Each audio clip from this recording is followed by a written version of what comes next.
Bum bum bum bum bum bum bum bum bum bum bum bum. The Peter Dislike Show. Bum bum bum bum bum bum bum. One of my goals in 2025 AD is to really kick my ambitious art projects up to a higher gear. I have a few projects that I want to do. I befriended a graduate student in the chemistry department, and she is going to let me use one of her fume hoods. And I hope to work with some dangerous metals, especially thallium and some cadmium and arsenic and maybe a couple radioactive metals. Thorium would be a good one to do with. What was the melting point of thorium? I think it was low enough that you could do it in that big furnace. Uh, Oh no, not depleted uranium was what I was thinking of probably. Uranium doesn't melt 1132. Yeah, you can barely melt that in that big furnace that I have, right? Not on the stove, obviously. And then there was one other radioactive. I think it was actinium. Actinium has a melting with 1050, and its half life is what 30 some thousand years, right? It is was it actinium or protactinium? Protoactinium has a half life 32,000 years. What's the melting point of that?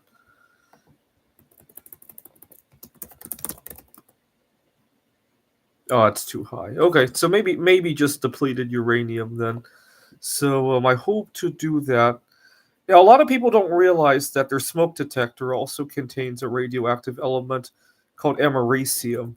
Americium has a melting point that is 1176. That's a little bit on the high side. I probably would be capable of melting that with my furnace, but you need to reduce it to metal first, right? So the americium in your smoke detector is going to be in the form of americium oxides, and the melting point of that is high, right? So the carbothermal reduction will probably not go very well.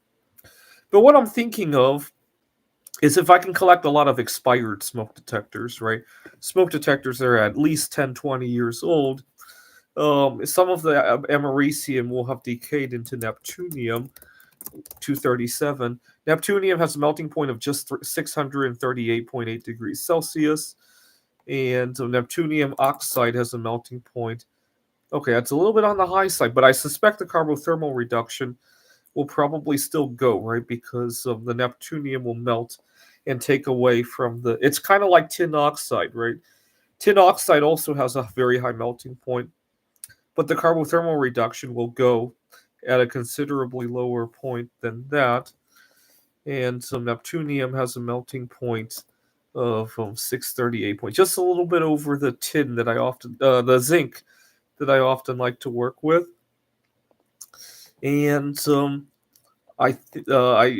you Google neptunium, there's a picture of these bunny ears and these droplets of neptunium, and I could just see myself pouring a Buddha out of that. I'm not sure if it will form hopper crystals like the bismuth or the gallium and stuff like that.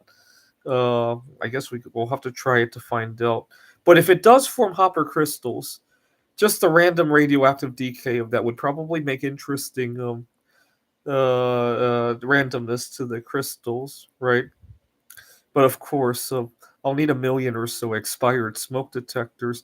If you're going to be replacing your smoke detector, it's probably a good time to check the smoke detectors, right? Just before the holiday rush. And if you need to replace it, please send it to me. I want to have a million of them.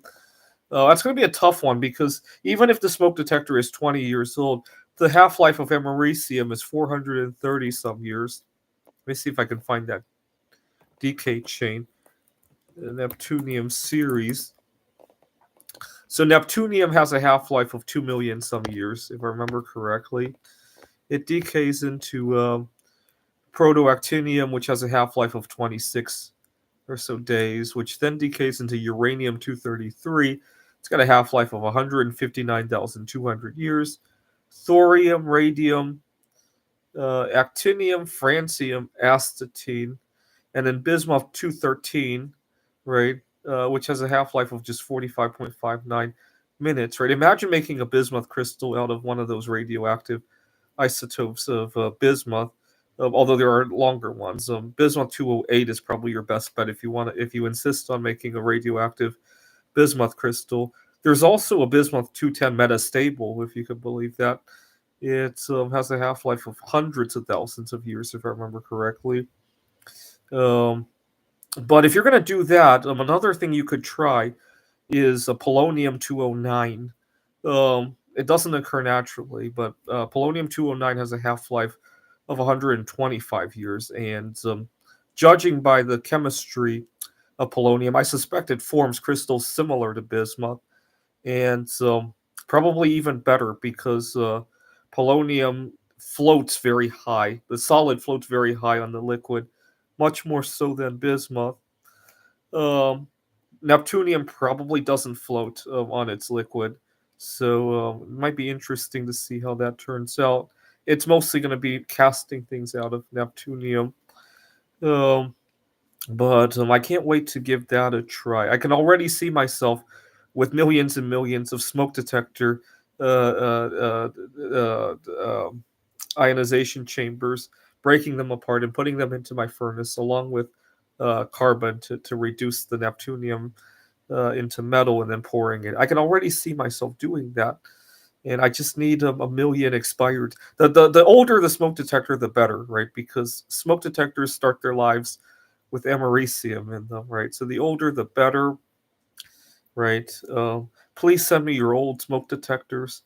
Uh, I hope to collect a million of them. This is the Peter Dislike Show. And please change your like to a dislike, please. Bum bum bum bum bum bum bum bum bum bum bum bum. The Peter Dislike Show. Bum bum bum bum bum bum bum.